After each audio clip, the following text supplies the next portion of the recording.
Hello મિત્રો, કેમ છે?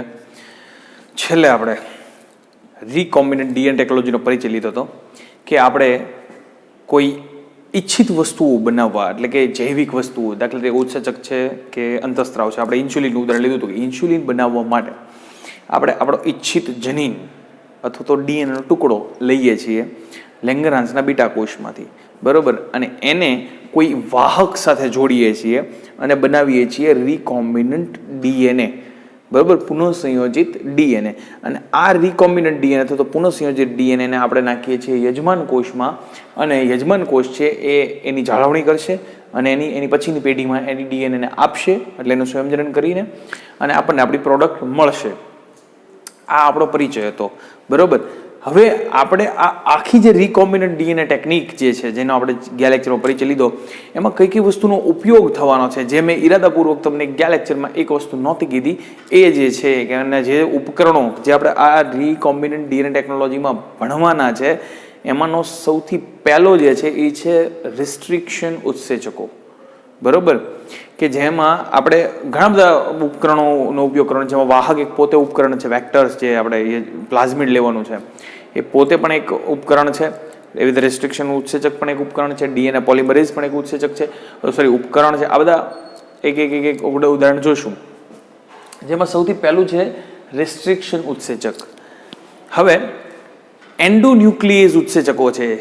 ન્યુક્લિયેઝ ઉત્સેચકો કોને કહેવાય? કે જે ન્યુક્લિયોટાઇડના જે સિક્વન્સ છે, જે લાંબી ચેઇન છે, એના ફોસ્ફોએસ્ટર બંધને તોડે, ફોસ્ફોએસ્ટર બંધને કાપી નાખે, એટલે એને કાતર, કુદરતી જૈવિક કાતર તરીકે ઓળખવામાં આવે છે. કે એ કુદરતી કાતર છે કે જે ન્યુક્લિક એસિડના બેઝને તોડી નાખે છે, એટલે એને ન્યુક્લિયેઝ કહેવાય. આ તમને ખબર છે. પ્રોટીએઝ એટલે પ્રોટીનને તોડે, કાર્બોહાઈડ્રેટ એટલે કાર્બોદિતને તોડે. એવી રીતે ન્યુક્લિયસ છે જે ન્યુક્લિયોટાઇડની સિક્વન્સને તોડી નાખે છે, એટલે ફોસ્ફોડાયસ્ટર બંધથી કાપે છે, બરોબર. હવે સૌ પ્રથમ પહેલી વાર 1963ની અંદર બે પ્રકારના ઉત્સેચકો મળ્યા હતા, અલગ કરવામાં આવ્યો બેક્ટેરિયામાંથી. એમાં પહેલો એક ઉત્સેચક એવો હતો જે ડીએનએનું મિથાઇલેશન કરતો હતો, બરોબર, અને એક ઉત્સેચક એવો હતો જે ડીએનએને કાપતો હતો. એમાંથી જ તે પછી રિસ્ટ્રિક્શન ઉત્સેચકોની શોધ થઈ, એન્ડોન્યુક્લિયેઝ. ન્યુક્લિયેઝ બે પ્રકારના ઉત્સેચકો હોય, સાંભળજો. ન્યુક્લિયેઝ ઉત્સેચક બે પ્રકારના હોય. ન્યુક્લિયેઝ એટલે ડીએનએને કાપવા વાળો, બરોબર. એક હોય એક્ઝોન્યુક્લિયેઝ કે જે ડીએનએને છેડેથી કાપે છે, અને એક હોય એન્ડોન્યુક્લિયેઝ કે જે ડીએનએને વચ્ચેથી કાપે છે.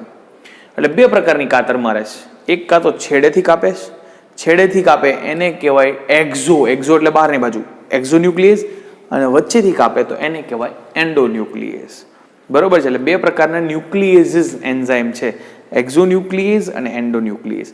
હવે આપણે વાત કરી છે એન્ડોન્યુક્લિયેઝની. હવે એને આપણે નામ આપ્યું છે રેસ્ટ્રિક્શન એન્ડોન્યુક્લિયેઝ. રેસ્ટ્રિક્શન એન્ડોન્યુક્લિયેઝને શોર્ટમાં લખાય છે RE. રેસ્ટ્રિક્શન એન્ડોન્યુક્લિયેઝને શોર્ટમાં લખાય છે RE.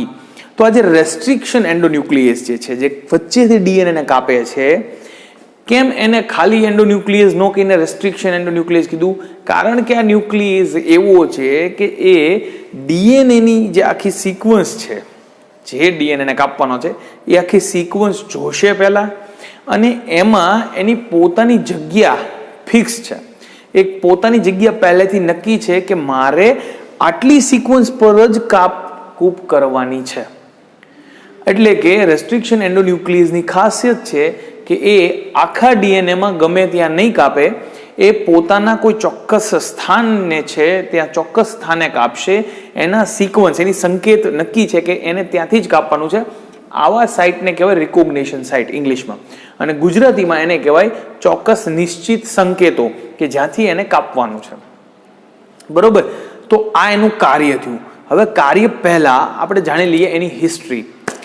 સૌથી પહેલા કે સૌથી પહેલો જે રેસ્ટ્રિક્શન ઉત્સેચકો શોધવામાં આવ્યો એ હતો ફર્સ્ટ રેસ્ટ્રિક્શન એન્ઝાઇમ RE, એટલે એ હતો HIND2, જે પહેલો રેસ્ટ્રિક્શન ઉત્સેચક હતો. રેસ્ટ્રિક્શન ઉત્સેચકોના નામ આવા જ હોય છે: HIND2, HIND3, BAMH1, ECO-R1, એવી રીતે PST1, PST2, PVU1, PVU2, આવી રીતે ઘણા બધા પ્રકારના રેસ્ટ્રિક્શન ઉત્સેચકો આવે છે. કુલ આવા રેસ્ટ્રિક્શન ઉત્સેચકો બેક્ટેરિયામાંથી જે મેળવવામાં આવે છે, જે બેક્ટેરિયામાંથી મેળવવામાં આવે છે, બરોબર, આવા રેસ્ટ્રિક્શન ઉત્સેચકો 900 કરતાં પણ વધારે છે. મોર દેન 900 રેસ્ટ્રિક્શન ઉત્સેચક આર ગુજરાતી 900 થી વધુ ઉત્સેચકો છે, રેસ્ટ્રિક્શન ઉત્સેચકો, અને અંદાજિત 230 બેક્ટેરિયામાંથી આ મેળવવામાં આવે છે રેસ્ટ્રિક્શન ઉત્સેચકો. હવે એનું નામ શેના આધારે પડે છે? દાખલા તરીકે પહેલું નામ છે EcoR1. EcoR1 તો E. coli ના, એટલે કે જે પહેલું નામ છે E. coli, એની પ્રજાતિમાંથી મેળવવામાં આવ્યું છે કે ભાઈ E. coli ની જે પ્રજાતિ છે એમાંથી મેળવવામાં આવ્યું છે ઇકો, એટલે E. coli ની પ્રજાતિ. R1 R છે, બરોબર, એ એની જાતિ જે બતાવે છે, બરોબર, R છે એ એની જાતિ બતાવે છે ને રોમન અંકમાં લખવામાં આવે છે. દાખલા તરીકે HIND3 BAM H1, તો એ જે પાછળનો રોમન અંક છે એ બેક્ટેરિયાનો ક્રમ બતાવે છે કે કયા ક્રમનો ઉત્સેચક છે, બરોબર. તો આવી રીતે બેક્ટેરિયાનું નામકરણ, EcoR1 જેવી રીતે રેસ્ટ્રિક્શન ઉત્સેચક છે એવું એમનું નામકરણ બીજા અન્ય બેક્ટેરિયામાંથી મેળવવામાં આવેલા રેસ્ટ્રિક્શન ઉત્સેચકોનું નામકરણ આવી રીતે થાય છે કે એનું પહેલું નામ છે એ જાતિ, બીજું નામ છે પહેલું નામ છે પ્રજાતિ, બીજું નામ છે જાતિ, અને ત્રીજું રોમન અંક છે એની કઈ ક્રમમાંથી, જાતિના કયા ક્રમમાંથી આ ઉત્સેચક મેળવવામાં આવ્યો છે એનો અંક હોય છે કે 2, 3, 4 વોટેવર.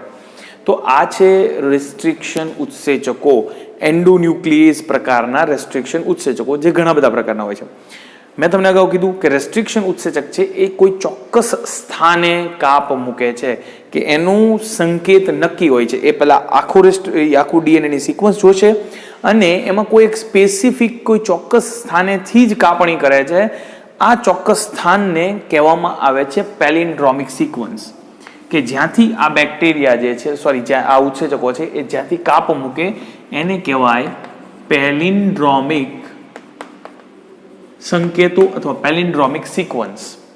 પેલિન્ડ્રોમિક સંકેત અથવા પેલિન્ડ્રોમિક સિક્વન્સ, બરોબર છે. હવે જે આ પેલિન્ડ્રોમિક સિક્વન્સ છે, બરોબર, એ કેવી હોય? તો કે આપણે શુદ્ધ ગુજરાતીમાં તમને ઉદાહરણ આપું તો આવા નામ જેવી હોય, ન. એટલે કે આ નામને તમે ચિત્તું વાંચો કે આ નામને તમે ઊંધું વાંચો એ સરખું થાય. તો આવી પેલિન્ડ્રોમિક સિક્વન્સ હોય. એટલે કે કેવી? કે દાખલા તરીકે A C G T આ એક સિક્વન્સ છે. તો એક સિક્વન્સ આ છે, બરોબર, જેમાં આ નાઇટ્રોજન બેઝ ની સિક્વન્સ છે.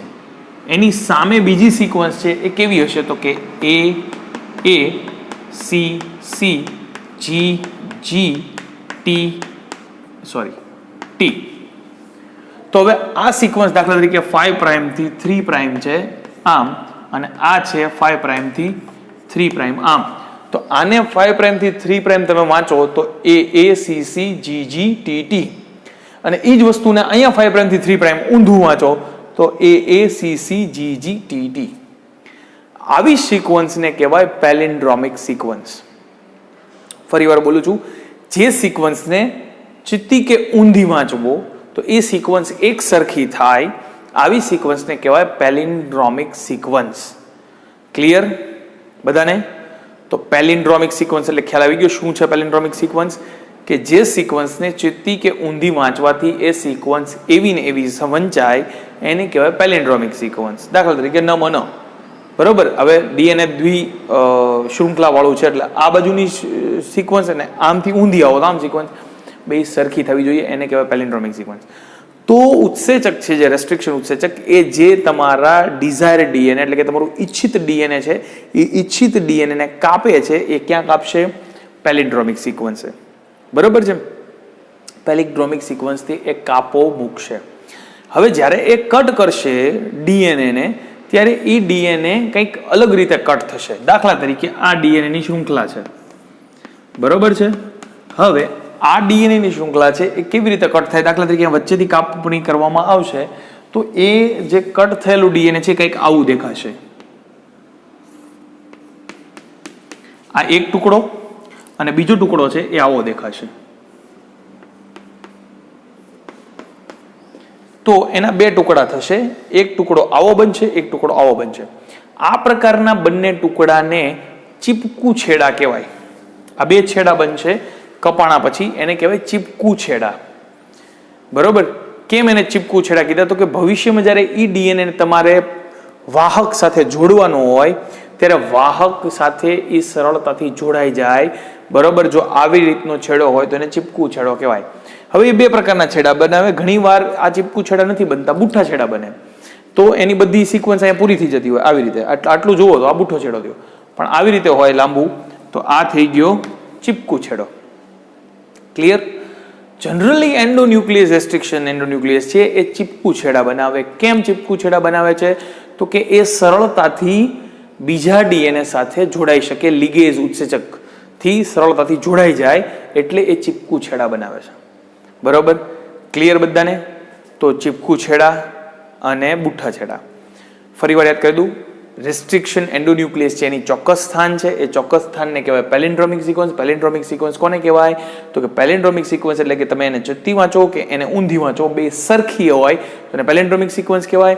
અને જ્યારે રેસ્ટ્રિક્શન એન્ડોન્યુક્લિયસ છે ડીએનએ ને વચ્ચેથી કાપે ત્યારે એ ચીપકુ પ્રકારના છેડા બનાવે. મીન્સ કે એ ઝડપથી ભવિષ્યમાં આ ટાઈપનું કે ઝડપથી છે એ જોડાઈ શકે. બરોબર? એક ટૂંકો હોય એક લાંબો હોય, એવી રીતે એક ટૂંકો હોય એક લાંબો હોય, અને જેથી એ ભવિષ્યમાં જોડાઈ જાય એવી રીતે આ રેસ્ટ્રિક્શન એન્ડોન્યુક્લિયસ કપાય છે. હવે સસ્પેન્સ સાંભળો. આ થઈ રેસ્ટ્રિક્શન એન્ડોન્યુક્લિયસની વાત. જ્યારે તમે એને વાહકમાં, વાહક તરીકે આપણે પ્લાઝમિડ લેવાનો છે, આપણે ગયા લેક્ચરમાં વાત થઈ, પ્લાઝમિડ તમે લ્યો છો, વાહક લ્યો છો, ત્યારે એ વાહકની અંદર તમારે જ્યારે આ ડીએનએ એડ કરવાનું છે ત્યારે વાહકને કાપવો પડશે. કારણ કે વાહક છે એ પોતે આ ટાઈપનો દેખાય તમને, ગોળ હોય, સર્ક્યુલર કોમ્પેક્ટ ડીએનએ. એને કેવું કહેવાય? Circular compact DNA. વાહક આવો ગોળ હોય. તો આ કોમ્પેક્ટ ડીએનએ છે. તો આની અંદર તમારે તમારું ઈચ્છિત ડીએનએ, તમારું વિદેશી ડીએનએ, હવે એને વિદેશી ડીએનએ કહેવાય, એને એડ કરવું હોય તો આને પણ કાપવો પડે. તો વાહકને એ જ ઉત્સેચકથી કાપવાનો કે જે ઉત્સેચકથી તમે ઈચ્છિત ડીએનએ કાપ્યું છે. સોરી, ફરી વાર બોલું છું. વાહકને તમારે એ જ ઉત્સેચકથી કાપવાનું કે જે ઉત્સેચકથી તમે ઈચ્છિત ડીએનએ કાપ્યું છે. સમજાણું? તો આ એની ખાસિયત છે. બેયને સેમ ઉત્સેચકથી કાપવા પડશે એટલે બેયની રિકોગ્નિશન સાઇટ એક સરખી આવે. ક્લિયર? સમજાણું બધાને? કે આને બેને એક જ સરખા ઉત્સેચકથી કાપવાના જેથી જોડવા સહેલા પડે, કારણ કે બેના છેડા ચીપકો બની જાય તો ઇઝીલી જોડાઈ જાય. બરોબર છે? હવે હું તમને વાત કરું છું કોષની. કે દાખલા તરીકે આ કોષ છે, હવે આને ઘડીક પ્લાઝમિડ ન ગણતા, આટલો કોષ છે, કોષની અંદર કોષ કેન્દ્ર છે. બરોબર? કોષની અંદર ડીએનએ છે. હવે તમારે તમારું ડીએનએ અહીંથી કાઢવાનું છે. એટલે પહેલા તમારે કોષ તોડવો પડે, પછી તમારે કોષ કેન્દ્ર તોડવું પડે, અને પછી ડીએનએ તોડવો પડે. ડીએનએ તમે તોડો છો રેસ્ટ્રિક્શન એન્ડોન્યુક્લિયસથી, એટલે ડીએનએ તૂટી ગયો. હવે આ બધી વસ્તુ જતી રહી, પછી ડીએનએ છે એ ટુકડાઓમાં વિભાજિત થઈ ગયો છે આવી રીતે. હવે આમાંથી તમારે તમારો ઈચ્છિત ડીએનએ છે અથવા તો તમારો જે ડિઝાયર ડીએનએ જેને કહેવાય, ઈચ્છિત ડીએનએ, એને પાછો અલગ કરવો છે. કેવી રીતે તમે અલગ કરશો? બરોબર? તો એના માટે તમારું ઈચ્છિત ડીએનએ જે તમે ટુકડો કર્યો છે એન્ડોન્યુક્લિયસની મદદથી, તો હવે આપણું બીજું ઉપકરણ જે થાય એ થાય અલગીકરણ. ડીએનએનું અલગીકરણ કરવા માટે આપણને જે મદદરૂપ થાય છે એ છે ઇલેક્ટ્રોફોરેસિસ મશીન છે. તમને જો યાદ હોય તો ઇલેક્ટ્રોફોરેસિસની ચર્ચા આપણે ચેપ્ટર 6 ની અંદર ડીએનએ ફિંગરપ્રિન્ટિંગ વખતે કરી ગયા છીએ કે ડીએનએ ને અલગ કેવી રીતે કરી શકાય. ફરી વાર આપણે આજે વાત કરશું. તો આપણું જે બીજું સાધન છે, બીજું ઉપકરણ છે, બરાબર છે, એ બીજું ઉપકરણ એ છે ઇલેક્ટ્રોફોરેસિસ.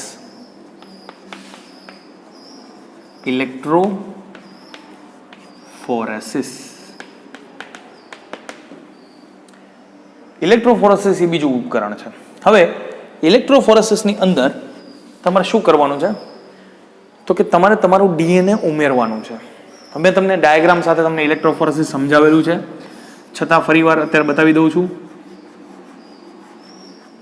ચેપ્ટર નંબર 6 એમાં તમને સમજાવેલું છે ડીએનએ ફિંગરપ્રિન્ટ વખતે ઇલેક્ટ્રોફોરેસિસ સાધન છે. એક બાજુ ધન વિદ્યુત ભાર, એક બાજુ ઋણ વિદ્યુત ભાર, એક બાજુ કેથોડ, એક બાજુ એનોડ કેથોડ. ઓકે, વચ્ચે આમાં જેલ ભરેલું હોય, એની અંદર તમારે તમારું ડીએનએ એડ કરવાનું છે. તમે તમારું ડીએનએ એડ કરશો એટલે ડીએનએ છે એ આ જેલમાં સ્પ્રેડ થઈ જશે. પછી બરોબર, પછી શું થાય તો કે પછી તમારે એને વિદ્યુત પ્રવાહ આપો તો ડીએનએ છે એ ઋણ વિદ્યુત ભારિત છે, જેની ચર્ચા આપણે ચેપ્ટર 6 માં થઈ ગઈ છે. ફરી વાર બોલું છું, ડીએનએ ઋણ વિદ્યુત ભારિત છે કારણ કે એની અંદર ફોસ્ફેટ આવેલો છે.